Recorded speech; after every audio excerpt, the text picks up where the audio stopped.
Hi, my name's Dave Loomis, and I'm the Executive Director of the Institute for Regulatory Policy Studies here at Illinois State University. The Institute was founded in 1997 with a threefold purpose: to support our master's degree program in electricity, natural gas, and telecommunications economics, to do public education and outreach, and to do applied research in public policy matters. As part of our education and outreach mission, we've created these video podcasts. And each month we're going to sit down with a key policy decision maker in Illinois that helps shape the innovative regulatory environment that we have here in Illinois. So I hope you enjoy each one. Thank you. Well, Karl, thanks so much for agreeing to sit down and talk with us today. Why don't you give us what is your title and responsibilities there at AT&T? I'm Regional Vice President for AT&T. I have the National Regulatory Group now, so I have 50 state responsibilities, along with, I guess, is there 4 or 5 U.S. territories? Mm-hmm.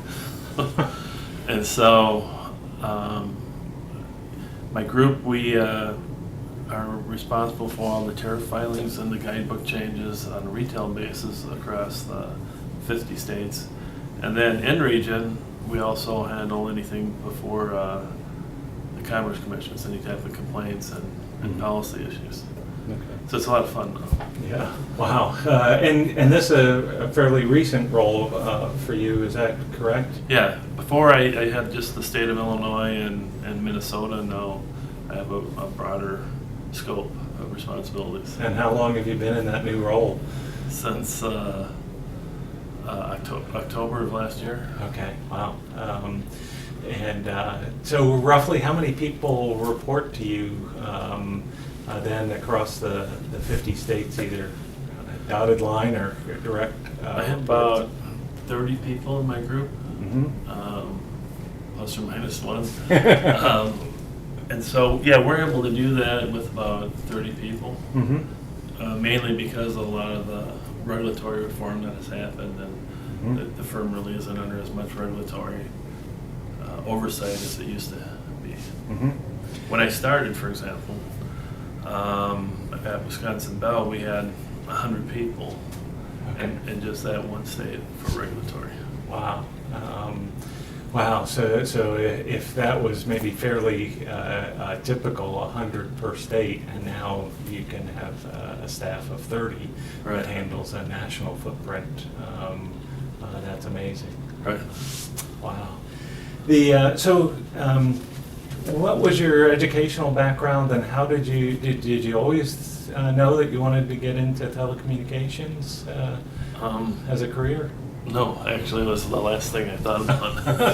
I had a accounting undergrad, and then I went to graduate school at Marquette, and I was going to business school, getting an MBA. My dad had a small business, so my goal was to work for a larger firm, kind of understand a little bit about how they manage their company, and then kind of work for my dad. And then my dad sold his firm. So I had to work. So my dream was to kind of work for IBM. My parents had a house down in Tucson, and when you have kids, you have these kind of crazy dreams. I was going to go down there, get a job at the IBM plant down there, and that worked out. And so one day I was walking through the career counseling office, and the lady said, "Hey, Wisconsin Bell is interviewing people. Why aren't you signed up for that?" She goes, "I think that's something you should do." And I said, "Well, okay." So I signed up, interviewed on a Monday. They had me take this management test on like a Wednesday. And then I had an offer on Friday. Wow. So back then, in 83, 82, 83, it was a similar economy as we have today. So I took the job. I was also interviewing at the same time with the FBI. Oh. So when, That's a different career path. Yeah, so after about 3, interesting sideline here, but after about 3 months, the FBI called me because I did a couple tests and they wanted me to go to Guantanamo. And they said they've been looking for me, and I go, well, you know, I'm thinking I'm not even trying to hide, and you can't find me. So, but I'm kind of a loyal person, so they, you know, the first 3 months was practically all training at where I started. So I felt an obligation to continue there. And so this was right before divestiture then? Right. Let's see, if I got my history right, the dissent decree was signed in 82, but not effective till January 1st, 84. So there was an interim time where they knew the company was being broken up, but the terms and conditions and what buildings were going with which company were still being determined, worked out. So did you start in that era? Yeah, so I mean, we call ourselves divestiture babies. So they hired 6 of us at the same time because Wisconsin Bell owed AT&T 6 regulatory people. So they hired us to have us spend a year to get up to speed before having to transfer to AT&T. And so the original plan was that 3 of us would stay with Wisconsin Bell and the 3 would go with AT&T. But they liked us so much that 6 of us stayed with Wisconsin Bell, and then they let everybody thought that AT&T was the place to go to, and not the operating companies, because that wasn't sexy, and that that AT&T was going to be the cat's meow, and it kind of worked out the opposite way. Yeah. It's interesting because I came right after divestiture and worked at Bell Atlantic, and it was a similar type thing. The people there were like, yeah, it was the people who got to move to AT&T.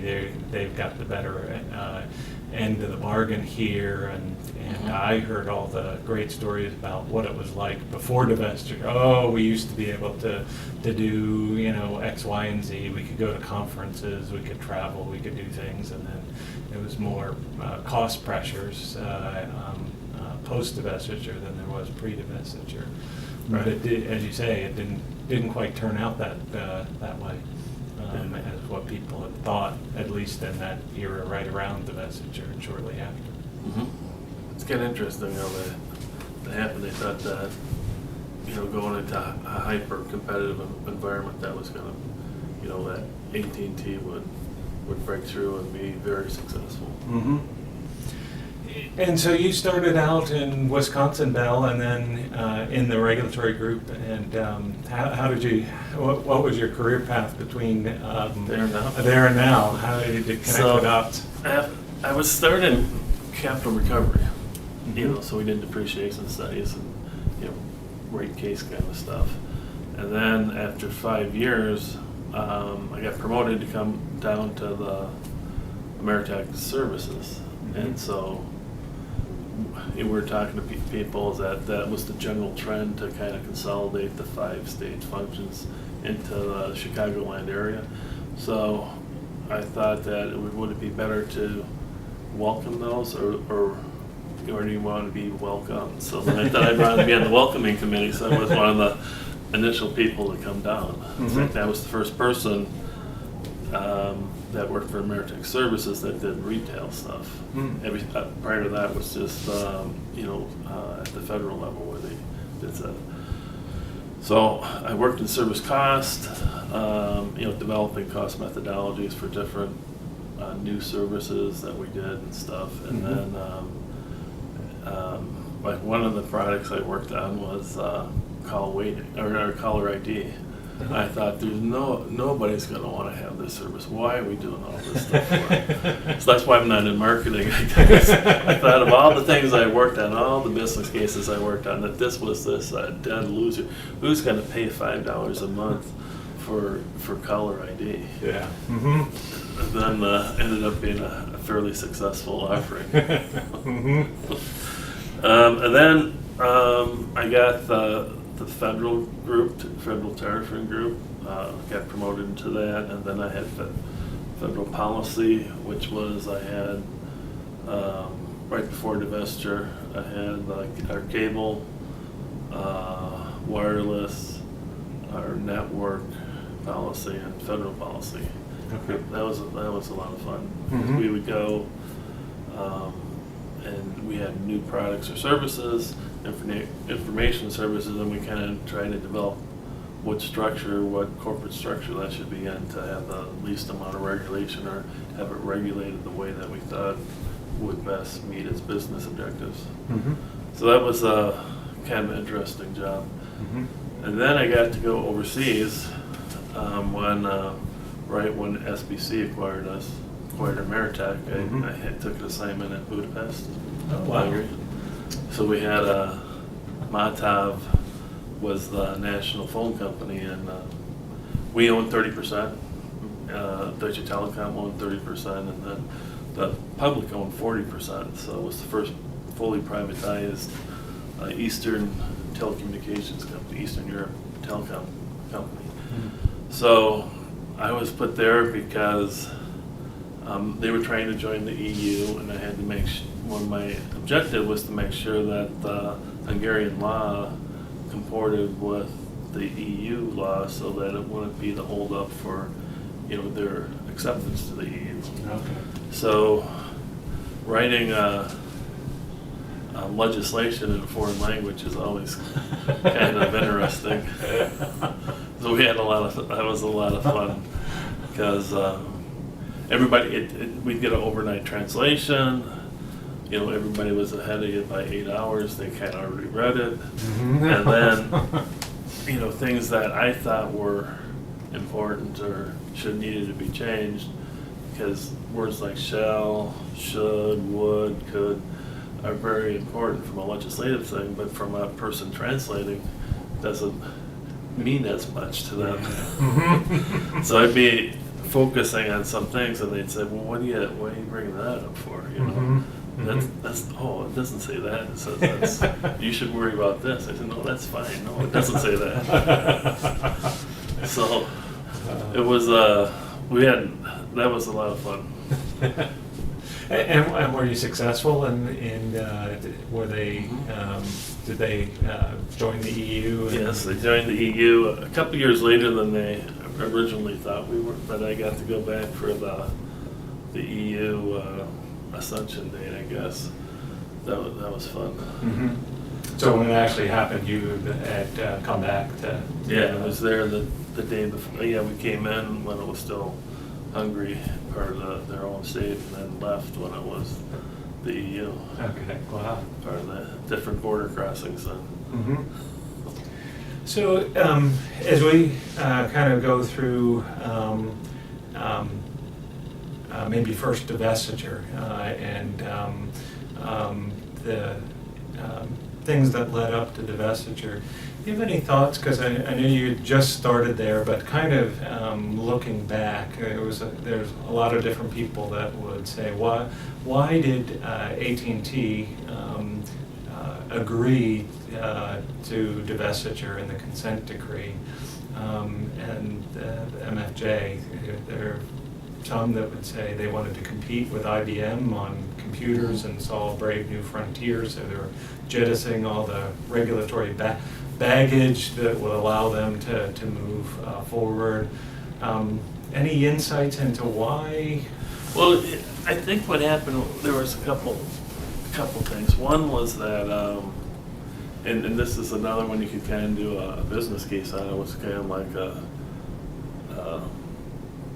erroneous assumption. So AT&T thought that Bell Labs and Western Electric, the manufacturing arm, was a crown jewel. More the Western Electric, and that's one of the things that Justice wanted to break apart, take the manufacturing away from the operating companies, and they wanted to keep a hold of it. So, and as we know, like most of the manufacturing companies have gone bankrupt, whether it was Northern Telecom, Lucent, and stuff like that, because of the competition and stuff. But they thought that was a strategic advantage to have that, and you're right, they wanted to go, and there was, compete against IBM on mid-frame computers. They thought they could, they could beat them in the marketplace.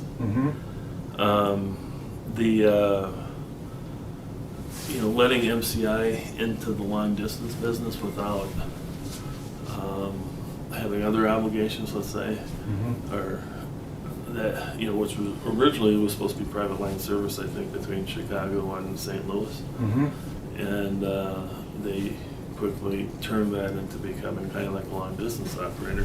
So that itself kind of was the first, like the domino that kind of started everything from going with you couldn't put the genie back in the bottle type of thing, because there was so much subsidies on the long distance service, for making local rates affordable or cheaper, that there was so much margin on that it was they had to split it up. And I think the way they split it up, there was a lot of infighting about how the ladders were drawn, because the guys in the operating companies in the States really knew the traffic flow better than people in corporate. So if you look at Michigan, they have some pretty big ladders, but there's a lot of there was a lot of intra-ladder traffic, and so there was always, and then the, what was radio equipment, or the equipment that moved the traffic around the state. There was always, we're trying to fight like who got what pieces of that network. And so, some things they didn't care about. It might, like Wisconsin kept the digital radio system, and that was a big coup for them. But they probably didn't care. They just wanted to get the deal done. Yeah. So I think this whole breaking apart long distance and local, and that was just a construct. That I think that they were really trying to do is pull manufacturing away, and they would have let, if they would have, I think they would have let the local and long distance stay together if they would have thought of a different way of how to break it out. They could have negotiated that out. Yeah. But you had local, and you had long distance, and you had manufacturing, and it was long distance and manufacturing, and then It's what they take thought the was local. important. Yeah. And then that local divide up into the 7 baby bells, and Right. and now kind of looking in hindsight, and with SBC buying a number of the RBOCs up over time. Do you think that it was a mistake to create 7 baby bells at the time of divestiture? In other words, are there scale economies and management economies, or was that kind of a piece, an artifact of competition and how much things had marched along to need that consolidation? I think the consolidation was more of a function of the technology advances and the competition from other sources that people didn't know about in 1984.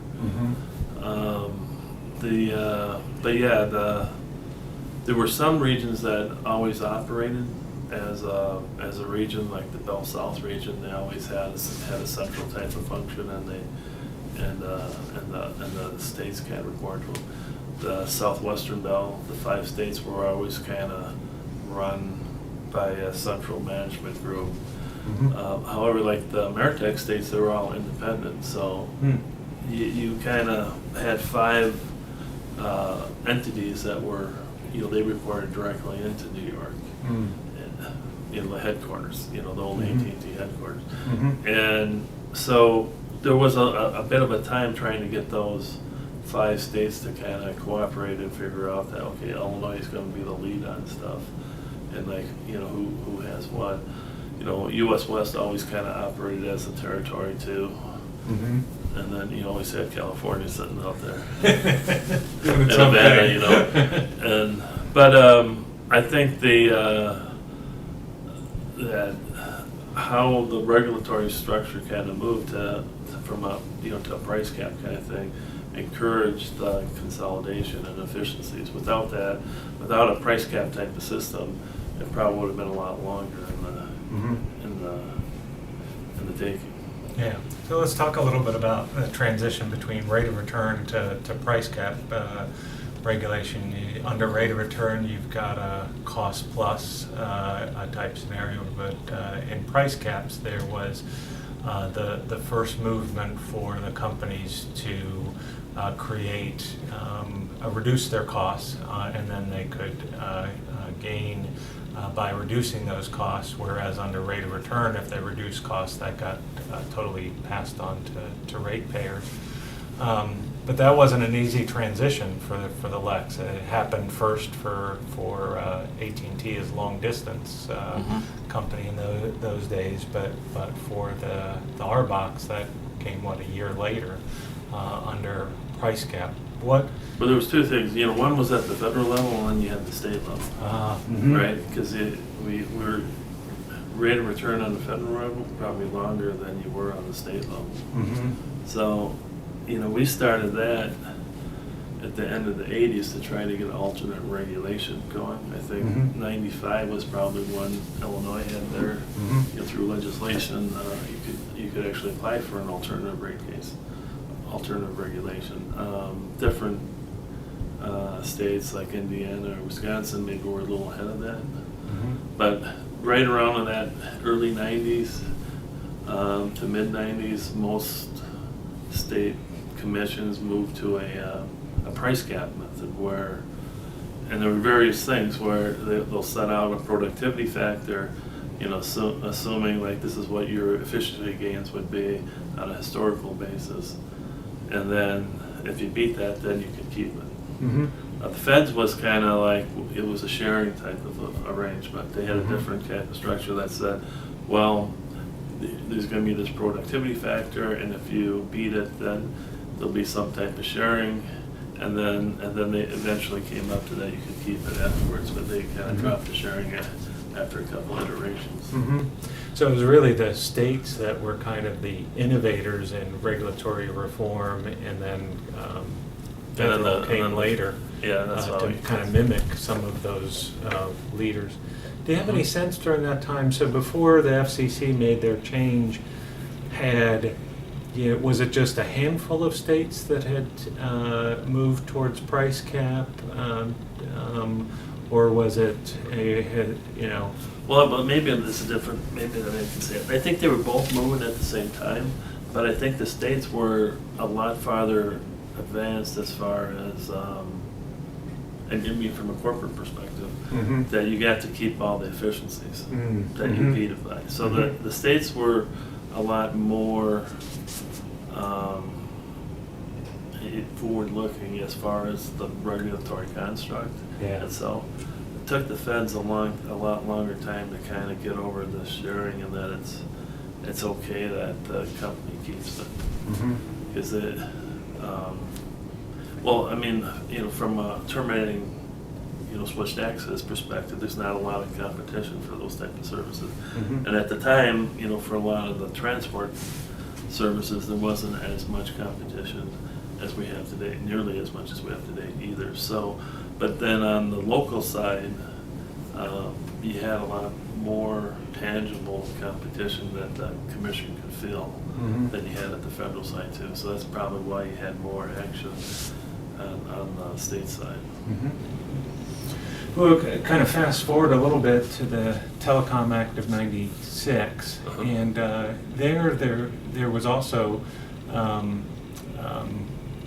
some state legislation that was kind of a precursor, and the market was moving forward even before kind of the enabling legislation for competition and local competition rules. How did that play out, kind of a state versus federal thing in the kind of steps leading up to what ended up being the Telecom Act of '96? Yeah, I think Illinois was on the forefront of local competition. Had a very the staff was very engaged and forward-looking and wanted to bring competition to every segment of the telecom business. And then, so like I think in '95, we had our first interconnection agreement per se with TCG, or teleport down in Chicago here.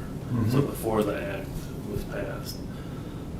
We also, we're doing 2 trials. We're going to do a trial in Chicago and then a trial in Grand Rapids that we're working out with the Department of Justice, and we're working with AT&T, MCI, and the Department of Justice.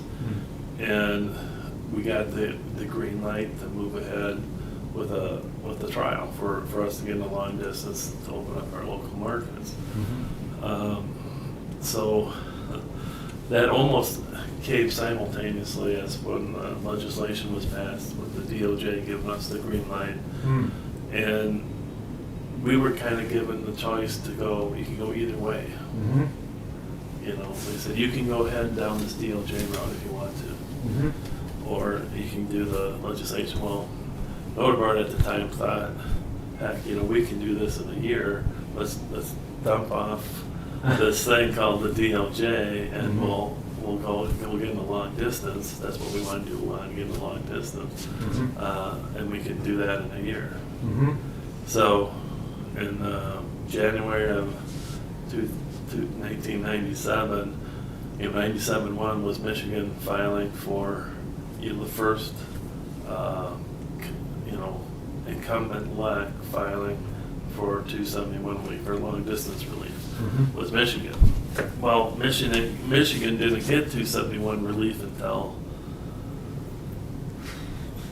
2003, 4 time frame. By the time I went through that 2003 time frame. So if we went over, and then the DOJ deal, it wasn't unbundled switching, it was just loops, it was a lot more condensed thing. So in retrospect, it probably would have been a better deal to do the DOJ thing. It would have been quicker, and you would have got to market sooner. And in the bigger retrospect, long distance doesn't matter in the end. So you chase this goal that became nothing. Because nobody really pays. You do pay for long distance, but it's like minutes a minute nowadays, because of the cell phones and the IP technology that it's fraction of a cent you can get for a long distance minute. And you were chasing. You had the whole corporation chasing that for a decade. Yeah. That just reminds me too of the kind of transition for the ILEX of the data strategy. Very early on, it was ISDN that was going to move forward, and then ADSL came to the forefront, but that was originally, I think, a video strategy, video on demand or video delivery, and then that became the data strategy, and then ultimately moving to a fiber strategy. How was that progression made as kind of technology shifts, and then trying to be a data delivery company on the last mile? Yeah, the ISDN, I smell Deutschmarks now. It was the Siemens version. We had ISDN was a thing. You get 128 kilobits of throughput. That was going to be all the data anybody was going to need, and it was switched. You could go to different people, and then as far as DSL type, ADSL type of technology that came out, internally people were kind of concerned about the cannibalization that it might have on some of our other data services, specifically DS1s and stuff, and so that didn't probably roll out as fast as it otherwise would. And then there was the other thing was it was still in limbo as to whether or not that would be an unbundled element. And so that really put cold water on deployment plans until you really knew what your obligations were going to be. And there was a big we had a big airing of ideas between our Chairman Whitaker and this Illinois Commerce Commission, letters going back and forth to the Wall Street Journal and stuff about whether or not DSL should be unbundled. I think the commission required us to do that. Mhm. And then we challenged that in court, and then the FCC then changed their mind to say, we want to have people investing and encourage investment, and so they kind of said, no, data's off the table, you don't have to unbundle that, or if you put fiber to the home, you don't have to unbundle that. Mhm. So that was a huge thing, because all investment, I think in the 99, 2000 range, right when it was leaving overseas, that kind of all the investment stopped for a Mhm. while from a data perspective, Mhm. from a consumer data perspective. Mhm. Largely driven by some, regulatory, people wanting to know what regulatory certainty was, what your obligations were going to be. Yeah. Well, let's jump back a bit to the Okay. merger then, as you mentioned. So SBC had to get my chronology right. So SBC had bought out, had already acquired Pacific Telesis before that, and then it was Ameritech that was next, and then BellSouth was after that. Or Well, there was it sned, reversed? there was a small, Oh, there was a snap. a small sned in there, but it went SNET, BellSouth, and AT&T, Okay. I believe. Acquiring of the Ameritech was Illinois, getting the Illinois approval, was that the toughest of the states getting approval? Yeah, the Illinois Commerce Commission was probably the toughest, with Michigan maybe a second, Mhm. a further distant second. But there was some Illinois specific commitments, Mhm. from the merger that we tracked and ensured that we complied with. Mhm. I think there's if I remember correctly, about 26 Illinois specific merger commitments Mm. or requirements. Mhm. In order to get that approved, that was what the ICC had required Right. for approval of the merger. And then some of those, there were fines associated with not meeting some of those, is that right? There were fines associated with there were two things. One was a consumer service to residential customers and stuff Mhm. like that. Out of service 24. That was a measure that the commission originally, just so we get the thing that back in the early 90s, the commission put this out as a stretch goal, Mhm. that no more than 5% of your customers would be out of service more than 24 hours Mhm. at any given occurrence, and that was a stretch objective. And so then come up to the merger review, my opinion is that some commissioners were not necessarily happy that the company was being acquired by SBC. They saw that we've never met this measure for a decade or whatever, which was always a stretch objective. We never got fined for that during the previous decade. So they put a $30 million fine on that objective. Mhm. If you miss that objective, you got a $30 million fine. Now, we missed that once in 99, Mhm. paid the $30 million fine, but ever since then we made that objective. Mhm. But that just kind of shows you, in the heat, when people are maybe a little bit more emotional, but Mhm. that's a tool that the regulator can pull out and hit you with. Mhm. That wasn't ever really meant to be used as that. From our perspective, it was always set as a stretch objective. Mhm. And then it came back, you missed this thing for a decade. Yeah. And then we're going to hammer you over it. Mhm. No, I'll do a little aside here, if that's Yeah. all right. Yeah. I think that the anger towards SBC is misplaced. Mhm. That SBC really brought the company. SBC was a very network-oriented company. Mhm. They have So they came in, you know, under Ameritech and Orderbard. Basically, the board told them, you know, sell the company. I mean, that's basically, they gave them 10 years of options and said, hey, these all vest if you ever sell the company. And so what you're telling the senior leadership, if you sell the company, you're going to have all these stock options will vest. Yeah. So go do it. So then they, not saying this is right or wrong, but the Ameritech managed itself so it could get bought. So we improved our financial. We maybe didn't make all the capital investments as we should have. We didn't transition the company from the 70s to the 80s into the 90s from operating systems and stuff. You know, let that investment lag. And so then, you know, when SBC acquired Ameritech, you had like this last 3 years of us getting ready to sell. And so they come in and it was,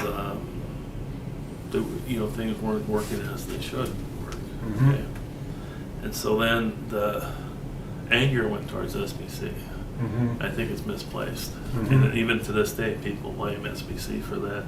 It was really the Ameritech management that caused this service meltdown.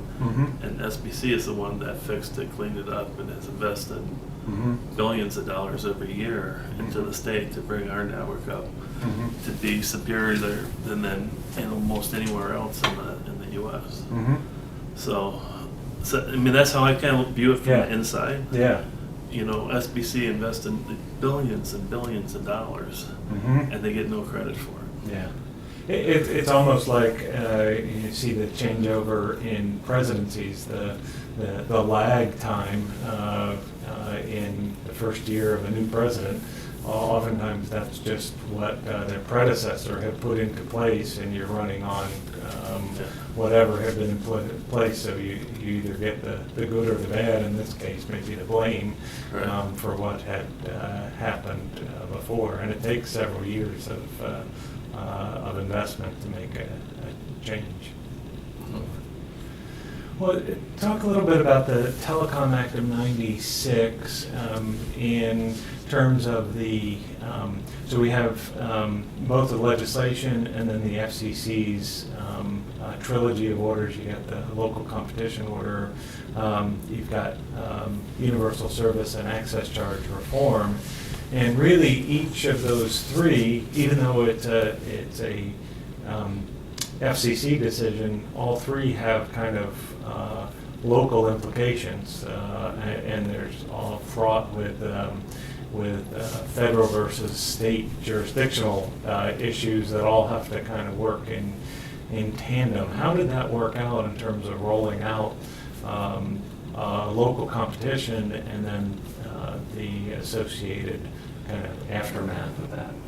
Well, I guess there's two things. One is it all kind of depends on the administration at the FCC and what their viewpoint is. And under Reed Hunt, it was like, I want to have competition, you know, regardless of the cost. Okay, and so that they really kind of bore down on the ILEX that you got to do all this stuff that I don't care what happens. So that kind of philosophy also really resonated in states like Illinois and Michigan and the Midwest in particular. Had the lowest uni cost of any place else in the U.S. You know, maybe California had some similar rates in some things, but in general, the unbundled network element costs in the Midwest were significantly lower than other places. And was that just for like the loops or for like The loops and the UDP? switching? Yeah, the UDP rates were a lot lower. Okay, so there was, in terms of doing like resale, essentially resale and bundling the unbundled elements, there was margin to be had more so here in the Midwest than maybe some other state jurisdictions. I believe so. So the order that came out in '96, you know, the feds did their part, and then the states had their thing. So the feds said, this is what you have to unbundle. here are the 14 elements, you know, whether it's 911, loops, transport, switching, and then the states, you know, they were in the same boat as we were. The local commissions had the job of kind of implementing that too. Like they had to develop the cost methodology, although it kind of said, you know, what TS Lyric or Telric was kind of out there, right? And so then the states had to determine what does that mean. You know, what does that mean from depreciation life, equipment life? You know, what does that mean for cost of capital and stuff? So every state had to kind of go through a long docketed proceedings on, you know, especially on the cost side, because that's really what it comes down to. And then we had long proceedings about what are those elements, you know, just because I say what is an unbundled loop and what comprises that, what's a subloop, you know, and where the places are. You know, you can have a lot of people can have a little, you know, honest differences of opinion about what components are included in which things. And then I think there was, at least in our Midwest area, we had Illinois in particular. We had several orders to, you know, combine transport with switching and the loops, and that some people would say that perhaps the company didn't comply with those commission's intent, and so we said, well, shared transport is you get 10 sea legs together and you share the transport together.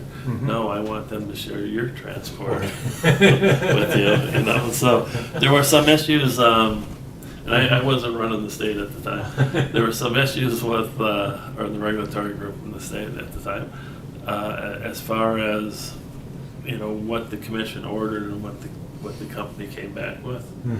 And so around 2000, I think the Illinois Commerce Commission, you know, had, you know, with the company, and so then they had a legislation was enacted that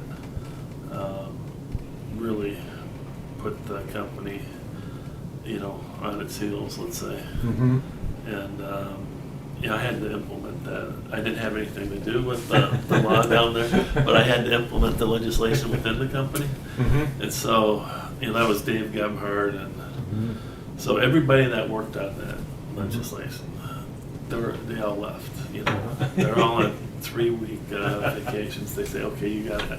Well, I don't know anything what the legislative intent was, what you know, what the context of this stuff was, or what the law means, or, you know, so I had to kind of go through this stuff, and we had to,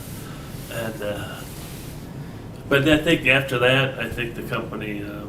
Now, was that during a regular one of the telecom rewrites? Yeah, 2001 rewrite. 2001 rewrite. So May 2001, that was, you know, from a company perspective, that was a very negative that was the low legislation. Point. Yeah.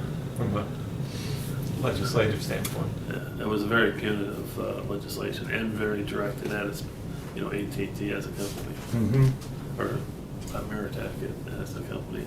Yeah. But in that era, since then, and actually well before then, you were facing a fair amount of competition.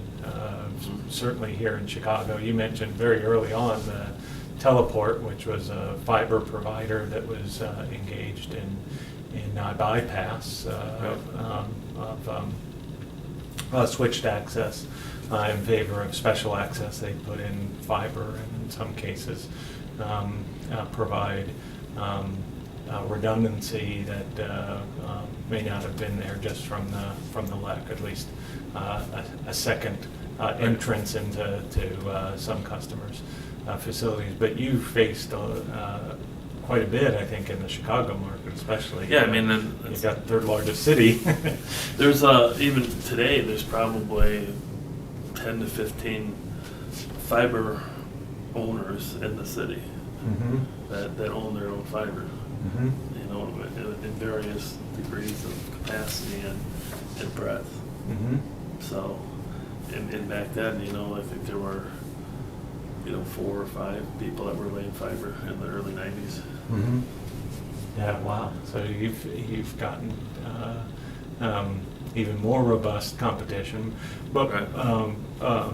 For some of the CLECs have not fared very well financially since Telecom Act of '96. There was a ramp up in terms of CLEC market share, and then some difficulty from those companies financially and things. Well, I think this is where, and this might offer some perspective too, is that when you build a business case based on arbitrage that's being created by some regulatory rule, that regulatory rule can change. Mm-hmm. And when that changes, then that had some effects on some companies that were working that arbitrage, specifically UNIP. When UNIP went away and they had to provide their own switching, some companies couldn't do that, or they weren't efficient enough just to be in a reseller model. Mm-hmm. However, the one thing that people never thought of back when the Telecommunications Act of '96, and even in Illinois, down at the legislature, like we were talking to them in 2005. John Lenahan and I went down there to, try to say that we need to have more freedoms for the company because the type of competition we're facing was that intermodal. What we call it intermodal.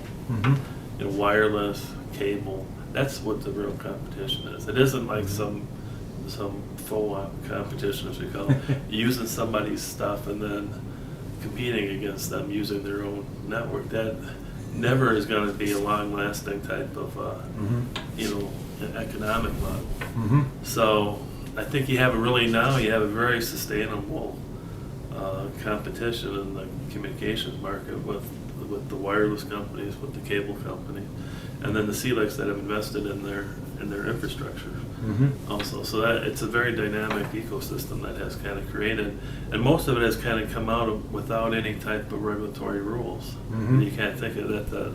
They kind of had their hands off of it, and then people figured out that that's a market I want to be in there, or there's some margin in there based on my cost structure. I can go in there and be successful. Mm-hmm. And so today, usually, really, it's that intermodal competition that's the Very significant. That's the source of competition. Yeah, for example, in the Illinois Bell traditional landline, service territory, Mm-hmm. we serve less than 20% of the households with our traditional network, Mm-hmm. traditional POSnet. Mm-hmm. It's like 19% Wow. of the households that we pass, Mm-hmm. we serve. About 40% of the households, so 4 houses on the block, Mm-hmm. are wireless only. Mm-hmm.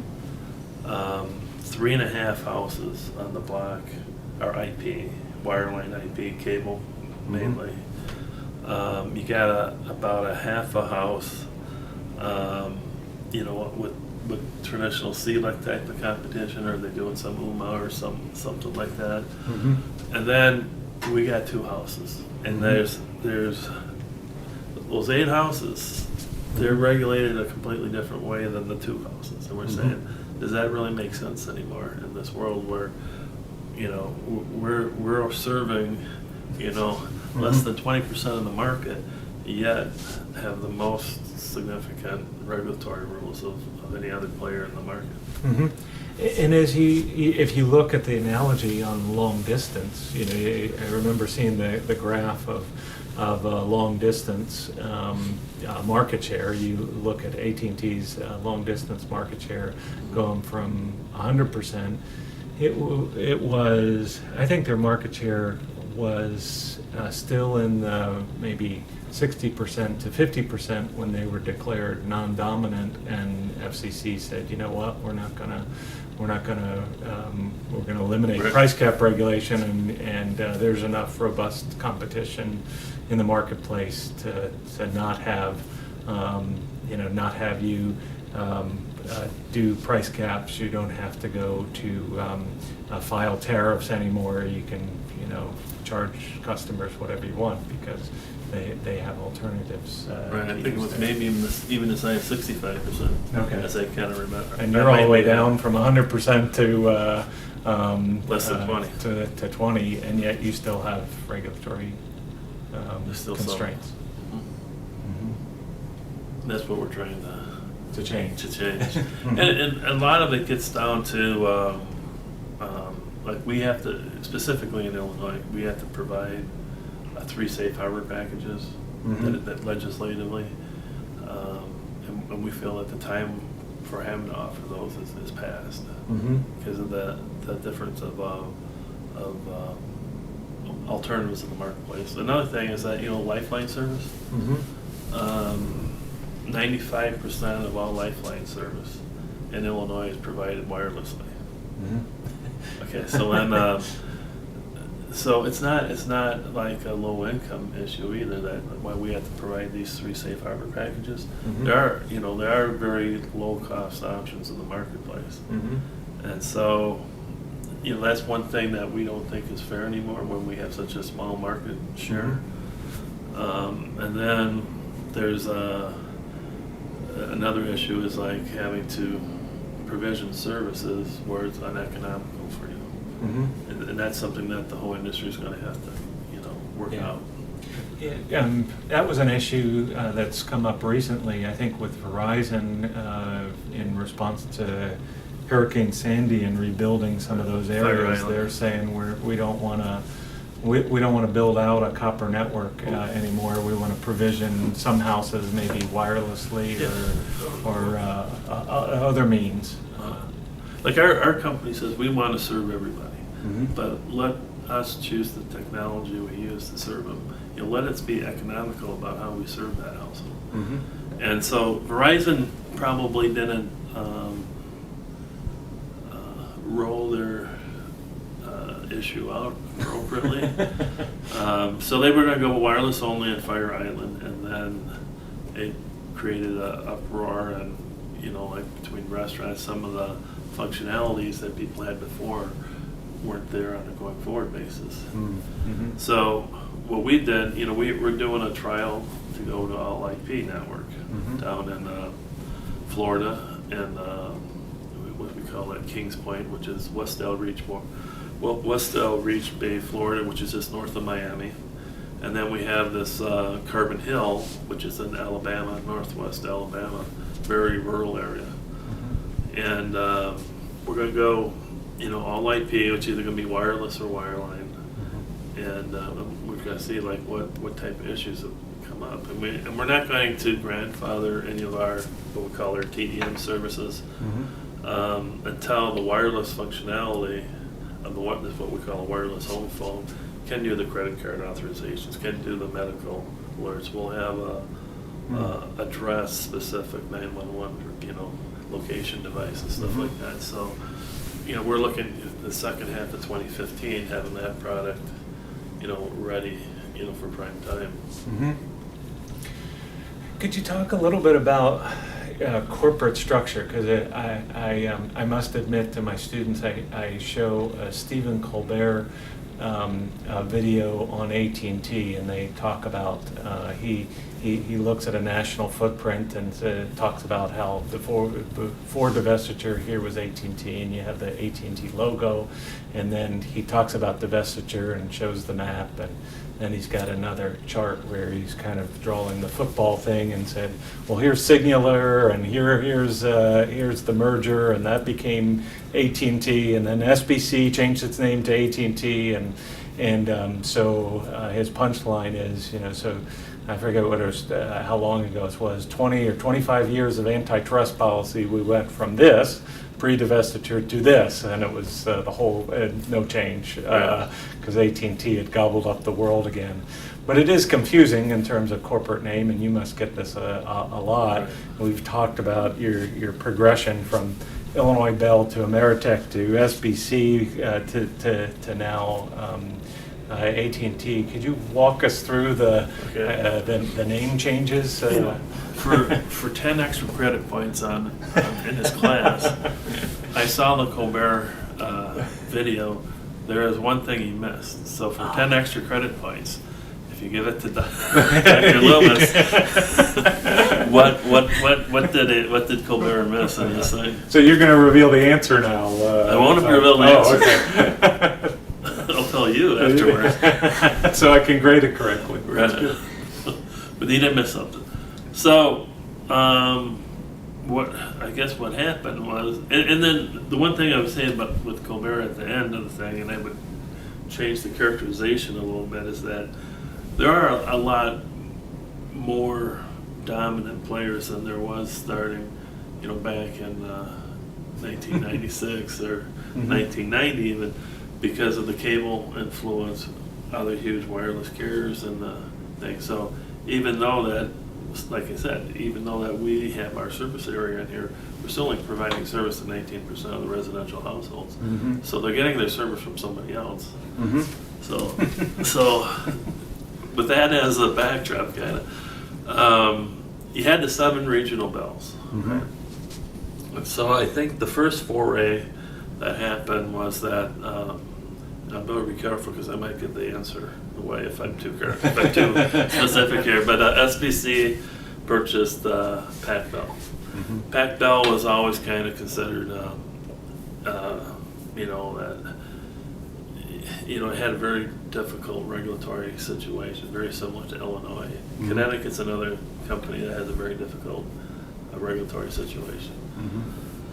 Mm-hmm. And then, so they had that, nobody really cared, SBC was the smallest of all the baby bells. That's another kind of fact that people should understand, that they had to acquire things to grow and then keep competitive with their siblings, kind of. Mm-hmm. So that's what they always had, like the SBC management was that we got to get bigger, otherwise we're gonna be gone. We won't be an entity in the future. So, so they were of a mindset, we want to be a player long term. Mm-hmm. We have to acquire things.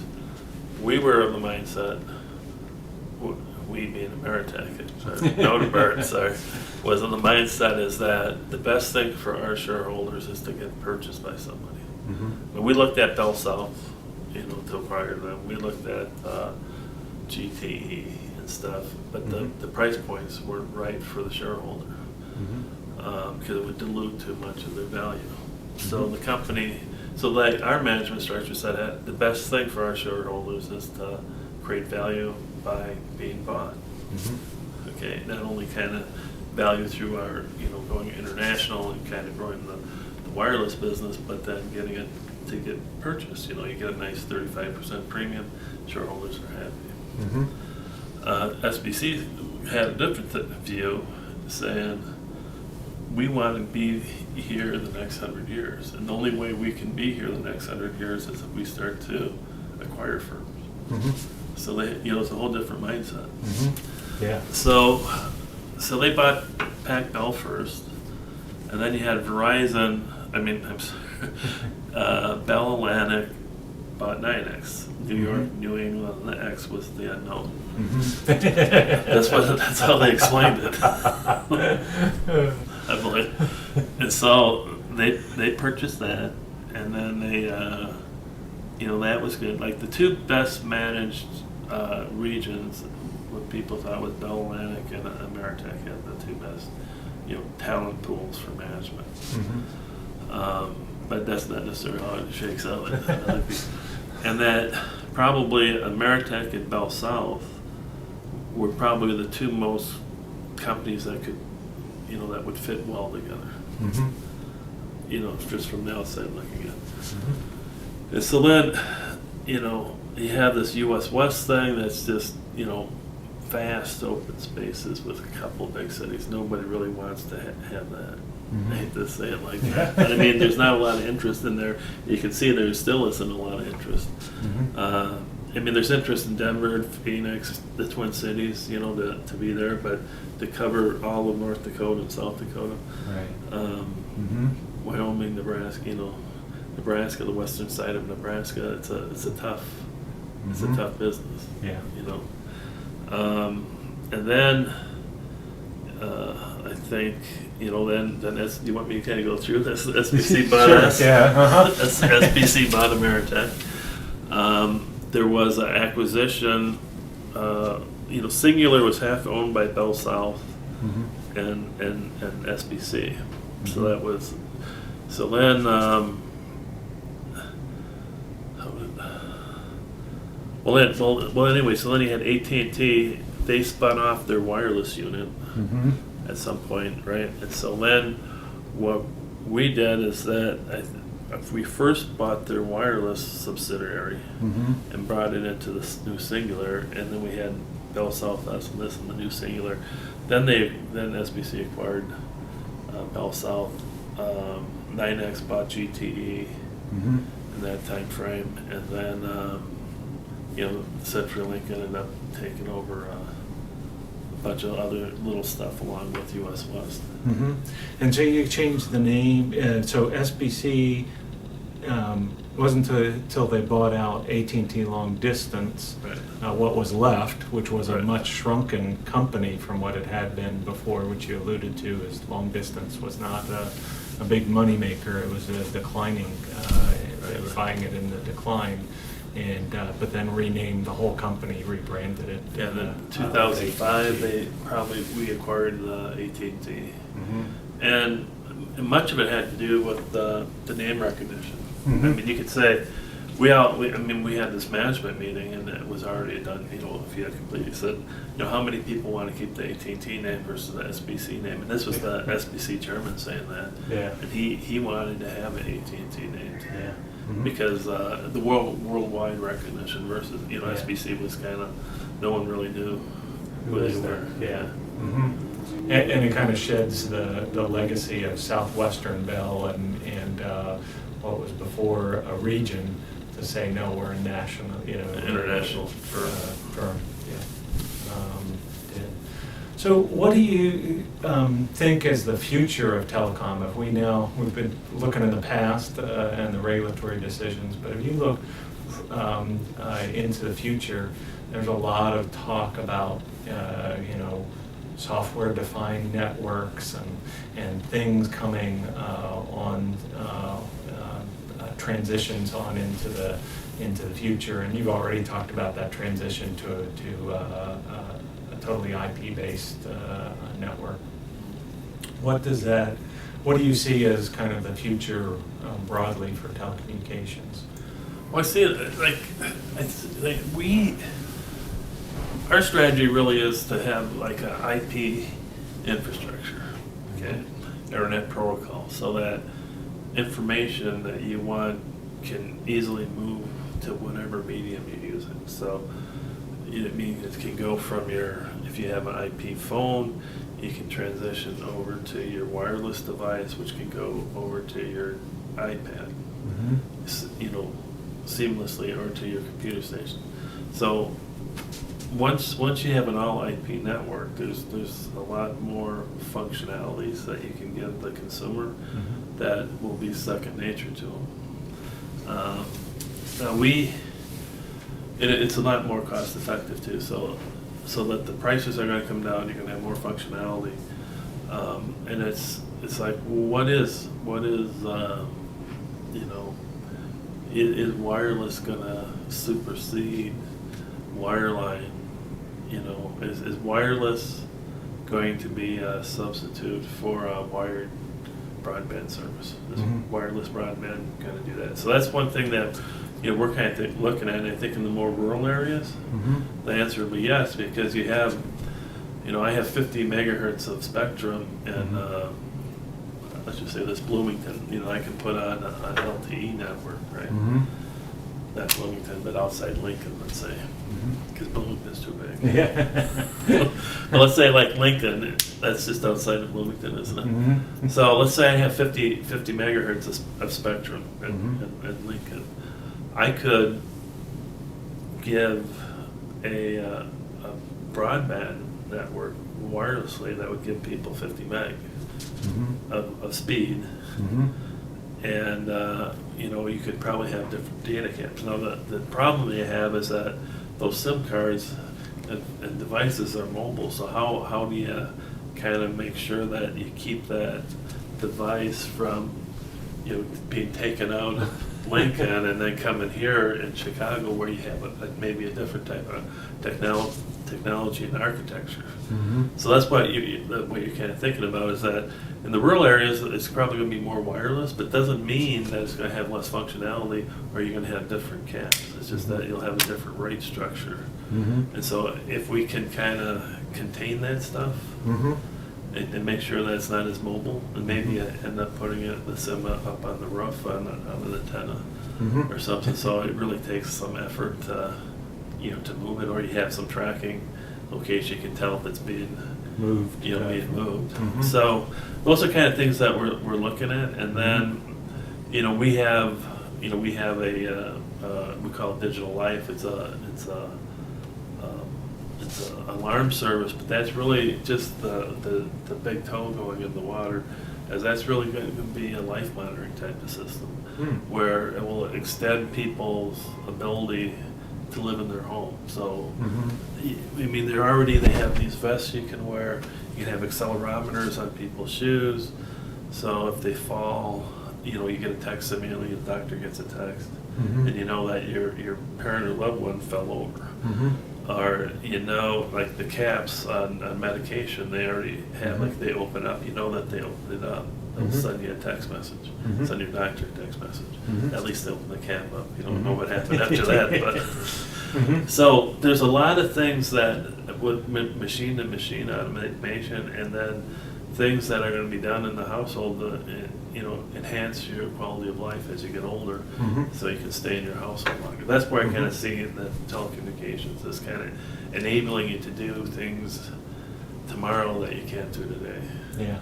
Right, I was thinking about the Internet of Things, and if you have an all IP network, and it's not just my phone and my iPad, but I got my thermostat, I've got my refrigerator. I forgot to run the dishwasher. I can do all that in terms of home automation from my iPad. Forgot to close the garage door, or I forgot that somebody's coming. I'll open the garage door for a service guy or something. So it'll be a real interesting kind of what would I call it? Industry arm wrestle between the electric company, and you think about smart meters, and you think about our wireless broadband network. That's obviously marriage that should have happened. Yeah. But who's going to control those appliances? I mean, Right. electric companies are going to want to do that, Right. but it's a natural fit for what we're already doing. Right. So Yeah. there's more competition out there coming. Yeah. Yep. Certainly, smart grid enables a whole bunch of, and that is the marriage between electric grid and telecommunications, having that intelligence that we had built in the telecom network, built into a dumb electric network. Interesting. Well, final question. What advice would you give to students coming out either of the college or our particular electricity, natural gas, telecom sequence in terms of a career in telecommunications? Oh, from a telecom? I think that there's two things. Like if your data analytics is going to be huge. If that's all our product managers on a going forward basis, they don't know how to handle big data analytics. They're not going to be a project manager, product manager, because you're going to have to know how to how to quantify and analyze that kind of information that we have in order to be successful, you know. So that's one thing. So if you know big data, you know big data analytics, that's a key to any type of firm that, you know, deals with information. Second thing is that I think the FCC is still going to be doing some kind of interesting things, you know, through, you know, 2020, 2025. After that, you know, a lot of our, you know, from a regulatory perspective, we're going to probably be more, you know, on the legislative side. And so, like, you know, policy analysts going into becoming a legislative aide, you know, it might be more of that type of a thing. You know, the commission is, you know, has less and less of a role. If you look at the Illinois Commerce Commission, you know, we're really looking at just wholesale disputes and, you know, interconnection types of policy decisions, if you want to make it say that. So, but there's always like hope on the horizon, because they're talking about, you know, doing a Telecom Act. Anytime you have a Telecom Act, you need a lot of people. So there is rumblings. When of does the many- current Telecom Act expire in Illinois? Is it due to 2015? 2015. Yeah, so we'll come in 2015. We'll do a rewrite. But I was talking about the rumblings on, from a federal perspective. They want to rewrite the TA-86. There's some pieces that have to, Okay. which always means that that'll- the states are going to have to do some work. Yeah. So that might not happen until 2017, 2018. You know, Okay. might take 2 years off. But even if they do, you know, 30% of what TA-96 was, that would still be a fairly significant. It needs to be updated to reflect how communications has changed over just in the last, you know, 15 years. Yeah. Quite right. But, well, is there anything that I should have asked you about that you didn't get a chance to talk about? Well, let's see. Well, I think, and I did talk a little bit about it, was that I believe the you know, the Illinois Commerce Commission was always on the forefront of trying to bring competition into the marketplace. And so now that has happened, I think the big challenge is between, you know, federal and state policymakers. Okay, now that I set this thing up and I got the competition I want, maybe not in the form that I thought it was going to be, then how do I unravel this thing and make everybody feel comfortable? And so, you know, back in 1913, you can look this up, there was the Kingsbury letter that was sent. You know, the president basically said, hey, if you leave us alone, and let us be a natural monopoly, we'll ensure good service at an affordable rate. But that meant that you guaranteed me customers and a return on my investment. So now we have this, you know, if you kind of look at what has happened, is that you can't, the regulator or the federal government can't guarantee me a rate of return or customers, but yet they want to have low prices and everybody has access to service. So they want to stick to it. So how do you, now that you take it off the table, so to speak, the rate of return aspect and the customer aspect being that anybody can serve these guys, but then how do you ensure that everybody has adequate service at a reasonable price that's reliable? I mean, that's the big thing that we're going to deal with over the next 5 to 10 years.